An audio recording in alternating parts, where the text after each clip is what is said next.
ప్రపంచం నువ్వు గెలుస్తున్నప్పుడే నమ్ముతుంది. అందుకే ముందు నిన్ను నువ్వు నమ్మి పని మొదలుపెట్టు. గెలుపు అదే నీ వెంట వస్తుంది. మీ రాత రాసేది ఎవరు? నీ దారి మార్చేది ఎవరు?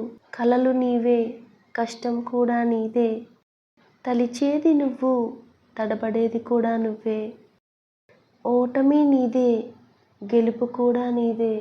నీ ప్రయత్నం నీ విజయానికి తొలిమెట్టు. కష్టాలను చిరునవ్వుతోనూ, ఒత్తిడిని మనోబలంతోనూ, విమర్శలను ఆత్మవిశ్వాసంతోనూ జయించడమే జీవితం అంటే. కింద పడడం ఒక విధంగా మంచిది. మన స్థాయి ఏంటో తెలుస్తుంది. ఇంకా పైకి లేవడానికి ముందుకొచ్చే చేతులను బట్టి సొంతం ఎవరో, పరాయి ఎవరో కూడా తెలుస్తుంది. జీవితంలో మనకు ఎన్నో ఓటములు ఎదురవుతూ ఉంటాయి. కానీ వాటికి భయపడి ఓడిపోయిన వ్యక్తిలా మిగిలిపోవడం సరికాదు. పని వల్ల ఒత్తిడి పెరగదు, పని గురించిన ఆలోచన వల్ల ఒత్తిడి పెరుగుతుంది. అందుకే ఆలోచనలు వాయిదా వేయాలి, పనులు వెంటనే చేయాలి. దేశంలో మార్పు కోరుకుంటే మొదట అది నీ నుండే ప్రారంభం కావాలి. భయం నీకు పిరికితనం నేర్పితే ధైర్యం నీకు గెలవడం నేర్పుతుంది.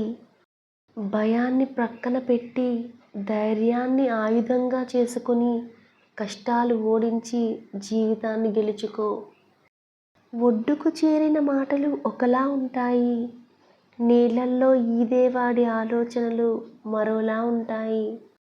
ఒకరిది అనుభవం, మరొకరిది పోరాటం. ఈత వస్తేనే నీళ్ళల్లో బ్రతకగలం, లేదంటే మునిగిపోతాం. కానీ ఈ సమాజం మధ్యలో బ్రతకాలంటే ఇంకా చాలా చాలా విద్యలు తెలిసి ఉండాలి. కడుపు కాలిన వారికే మెతుకు విలువ తెలుస్తుంది.